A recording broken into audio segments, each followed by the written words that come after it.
The ending of this book had my jaw on the floor. Hello, beautiful besties. Welcome or welcome back to my channel. My name is Bailey and I like to read a little bit. I'm gonna be so real right now. At first, I did not know what I was going to be filming this week. Sometimes I feel like I'm running on fumes and I'm like, I have no ideas whatsoever. I was talking to Maddie about it and Maddie said, you should do a video on books that were almost 5 stars. So that's what we're gonna do today. These are the 4.5s, the 4.75s, the ones that were almost perfect, but they just kind of missed the mark barely. I thought this would be so fun because these are all books that I would still and have still recommended to you guys, but they just aren't absolutely perfect to me and they may be perfect to you. So thank you, Bestie Maddie, for the video idea. I'm very excited about this because there were quite a few. While I was making this list, I was trying to think, well, why didn't I rate this 5 stars? I loved this. I have no complaints. And then I really started thinking about it and went back to look at my review and I was like, oh, I remember you now. But like I said, these are the ones that were close to perfect. So we've got a good lineup here. With all of these books, I'm first gonna tell you a little bit about them, and then I'm going to go into why it wasn't a 5 star. Without further ado, let's just get right into it, because we got a lot to go through. City of Gods and Monsters by Kayla Edwards. Now, here's the thing, don't yell at me, because y'all know I love this series. Darien freaking Castle, that man, he is one of the blueprints, but it was in fact not a 5 star, okay? It wasn't a 5 star, it was a 4.5 star. This is an urban fantasy romance. It's a little bit on the darker side. Our FMC is a human and our MMC is a Darkslayer. In this world, Darkslayers are like the hitmen. They're the mercenaries. His group, the 7 Devils, is the deadliest of them all. They are the most successful. Everybody's scared of them and he is their leader. So what does that mean? Everybody is scared of him. And that's the kind of man that I love. So Darien is told, take out this person being Loren. And he gets there and he's like, this isn't sitting right with me. And he essentially becomes her bodyguard. And it goes from there. There's a lot more to this story. It's very layered. It is so good. There's only 3 books out so far. Book 4 comes out soon and I am dying for the 4th book. I feel like this world is really, really about to expand and I'm very excited about it. As for the reason why I only rated this 4.5 stars, honestly, it took me a minute to get into. It was a very, very slow start for me, but once I got, I don't know, probably about 100, 150 pages in, ate it up. It was so good. Wasn't a 5 star. The rest in the series, if I'm not mistaken, I think I rated books 2 and 3 5 stars. I love it. It just wasn't perfect because it was slow. I feel like for a 5 star to be a 5 star, it has to hit the entire time. Like I don't want to be bored. And I just was at the beginning of this book, but once I got into it, loved it. That's why I didn't rate this one a 5 star. Interesting, right? Maybe.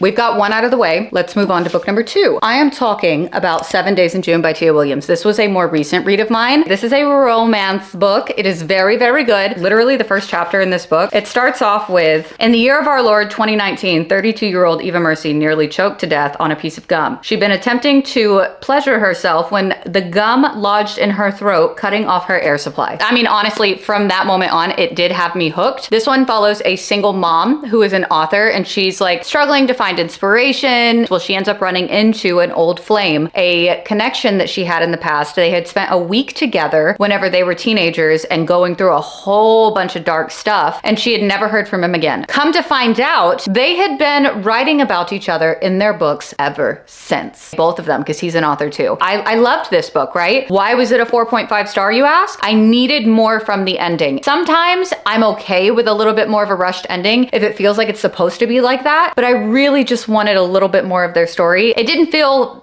finished. I really liked this. It just wasn't absolutely perfect. It was close. It is hilarious though. Tia Williams' writing is phenomenal. Y'all might, well, I don't think anyone's gonna yell at me for this one. Great Big Beautiful Life by Emily Henry. This was a 4.5 star for me. Loved it. Emily Henry can do no wrong in my eyes. I have literally enjoyed every single one of her books, but this one in particular was a 4.5 star. Why, you may ask? Actually, you know what? No, I need to tell you about the book first. Stay on track, Bailey. Basically, the FMC and the MMC in this one are both called out to interview this reclusive old star. She used to be like the talk of the town. Her family was very, very rich, very, very famous. Both of our main characters, they want to be able to write the story that no one has ever written about this woman. So it's kind of historical in a way and also a romance. And for those of you who say this book isn't a romance, we need to talk on a different day, because I swear to God, the tension, the legs touching under the table, they hugged. Their hugs drove me up the wall with good feelings. The reason I didn't rate this one 5 stars is because I got a little bit bored in the middle. I did immersive read it, so I did the audio and I read the Kindle version that I had. I think the only reason I didn't taper off in how much I was reading of it, because I read it fairly quickly, is because I was listening to it too, and the narrators were fantastic. So it was a little less boring that way in the middle part of it. So 4.5 stars, definitely recommend it. I recommend all of these. I don't know why I keep trying to justify why I didn't rate these 5 stars. That's literally what this entire video is about, Bailey. Jesus Christ.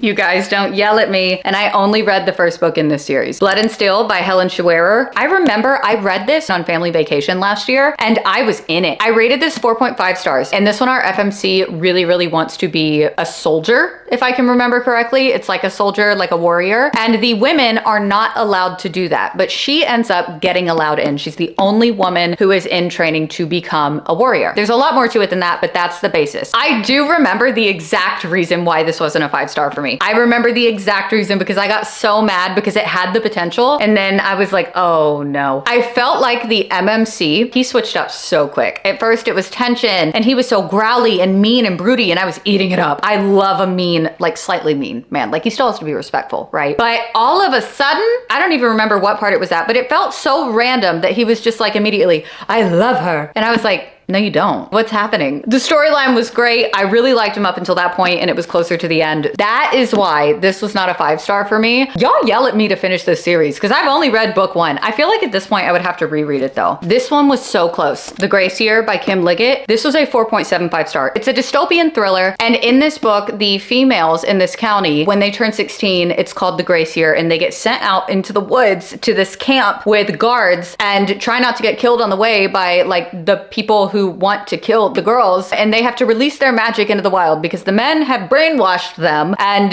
they think that they have magic that needs to be expelled. Things happen in the Graceier that nobody talks about, right? Very good. So close to a 5-star. This made me feel emotions. I ate it up. I read it so fast. It's not even that it wasn't quick to get into. It was just that I was a little bit bored at the beginning. It was really good though. Now a book that I never shut up about, The Poisoner by Ivy Ophelia. This one is I love this book. This is a historical gothic paranormal romance. In this one, our FMC, she is a poisoner. She poisons men who are bad and helps women poison men who are bad. And she accidentally tries to poison a vampire named Silas, who is hilarious and also a stalker because he likes to stalk his prey. Obviously, he's a vampire. He's not going to die. Because of that, he becomes obsessed with her and he is absolutely unhinged and I love him. I love a psycho comedian. So the reason that I didn't rate this one a 5-star has actually been changed. There were some things at the end of this book where I was like, this is a little funky. This does not sound like the MMC that I've been reading about for the rest of the book. Well, the author changed that. And so now I feel like if I read it now for the first time, I feel like it would be a 5-star. But I highly recommend this if you love psycho comedians, Victorian era men, and you love dark romance because this is dark. For this next one, I'm having to look up my rating because I can't remember why I didn't rate this one a 5-star. Let me explain to you what the book is first. So the book is The Conditions of Will by Jessa Hastings. Jessa Hastings is in my top 5 favorite authors. I will literally read anything that this woman writes, anything that she puts pen to paper or keys to computer. That didn't make any sense. I will read it. In this book, we follow Georgia and she reads body language for a living. That's what she went to school for. That's her job. Really cool to read about. So basically, her dad dies. She lives in London. She is from the South in America. When she gets there, there's a whole bunch of drama. Her brother is an alcoholic and he brings his AA sponsor home for the funeral. When she meets this man that her brother brought home, she's instantly enamored. He's instantly enamored. Problem is, her brother's a little bit in love with him. All the while, all of this family drama is going on. There's a lot of deep-seated trauma in this family, things that have happened that no one's ever spoke about. There is a character in this book that I loathe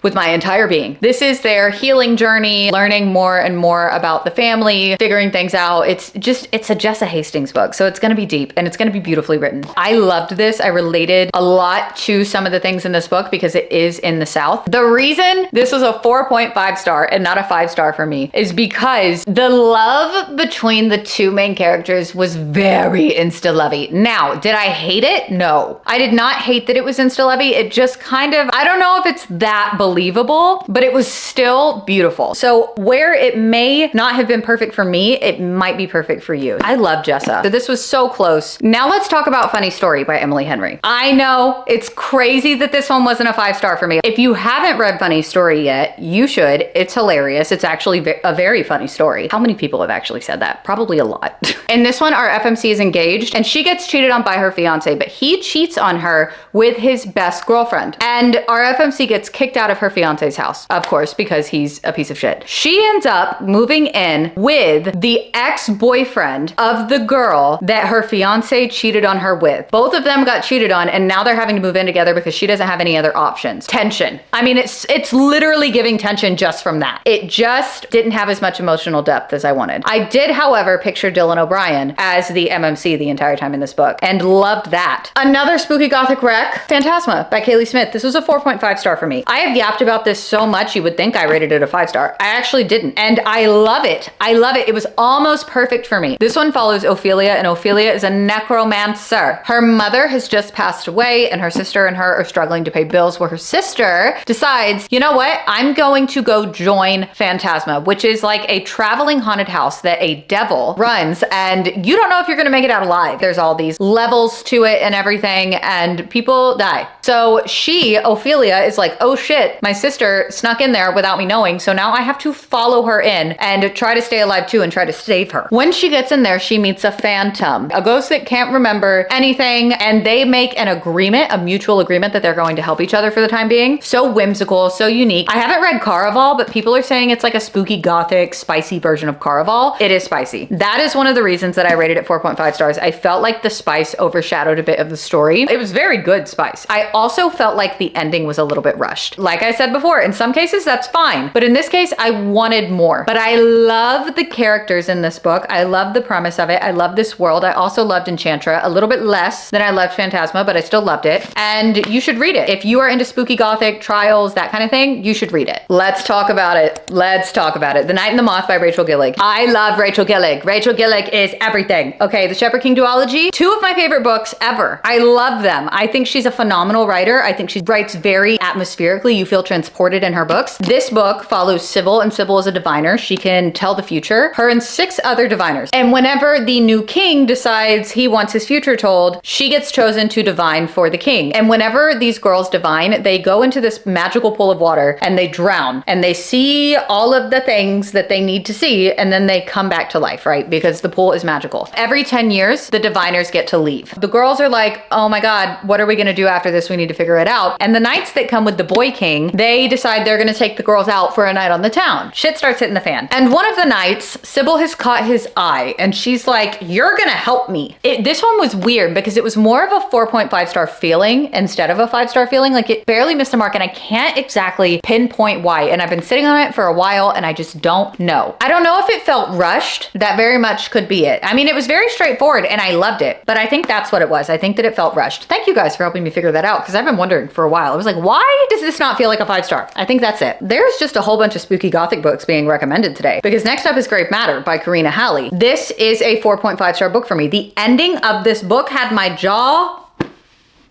on the floor. That was very dramatic. In this one, our FMC is a grad student and her and a whole group of grad students get invited to this secluded island where there is work being done. They're using mushrooms to try and figure out how to cure Alzheimer's. And she gets there and she's starting to meet people and the vibes are off. They have to turn in their phones. They can't speak to anybody outside of the island, which is kind of a red flag. One of the students goes missing. There are animals that are coming back to life looking like zombies. It's just freaking weird. And she starts to feel a connection with the professor. It's very, very good. If you like Nocticadia, I think you'll like this. Nocticadia, in my opinion, is still better, but it's very, very good. 4.5 stars. Now, this is my favorite Karina Halley book to date. There were a couple of times where I was confused. There were like a couple of plot holes, that kind of thing. But overall, I love this story. The ending left me so shocked. I did not see it coming at all. Then we have Juniper Unraveling by Carrie Lake. This book was so good. If you want a post-apocalyptic zombie romance, you're gonna love this. Petition for more zombie romance books because I ate this this shit up. I rated it 4.5 stars. I thought it was great. Now, you're getting told two stories. So you're getting a storyline from one girl and you're getting a storyline from another. This one follows a girl who gets ripped away from her family and taken in to this lab, and she ends up becoming this apprentice for a scientist there. And then the other storyline is the story of the daughter of a scientist who lives in this very safe area of the world. It's a sanctioned off area, and she wants adventure, okay? She's tired of living in this little bubble, and she goes to the wall every day. There's a hole in the wall, and she sees this boy on the other side. This boy who is very obviously being experimented on by these scientists. She ends up wanting to help him, right? She's giving him food, that kind of thing. I don't want to tell you any more than that because I feel like it's gonna spoil. The reasoning for this not being a 5-star for me, I feel like is a kind of spoiler, so I'm not going to say exactly why, but I will say the ending felt a little bit random. Like, it didn't feel like it fit to me, but it also did at the same time. I was just a little bit confused as to why we went so far in that direction. If you've read it, you'll know. If you haven't, this is a good reason to check it out if you're curious. But 4.5 stars. I love Carrie Lake. I love her writing. It was a very, very dark book. So please check your trigger warnings before reading this one. Almost perfect. Missed the mark. Honestly, that was quite a few books for you guys. This is the question I want answered. Am I too picky? I want to know if you agree, if you thought that some of these missed the mark just barely, or if you actually ended up rating some of these 5 stars. I am sure that you did, because these were so close to being perfect. And also, I want you guys to read some of these, because all of these that I recommended, obviously I really, really liked them. Otherwise they wouldn't be that close to a 5-star. They just missed the mark a little bit. We always want every book to be a 5-star. I feel like as a reader over the past couple of years have grown in terms of, I know what I like now, and I know what I think needs to be in a book to feel fleshed out and to feel completely perfect to me. And it may vary from this reader or this reader or this reader, but I do like that I'm getting more cemented in how I rate books and why I rate them certain ways. I think that is growth. Look at us. All of that being said, read them, try them out, let me know. Don't forget to like and subscribe. That is all I have for you today, but I love you guys so, so much, and I will see you guys next week.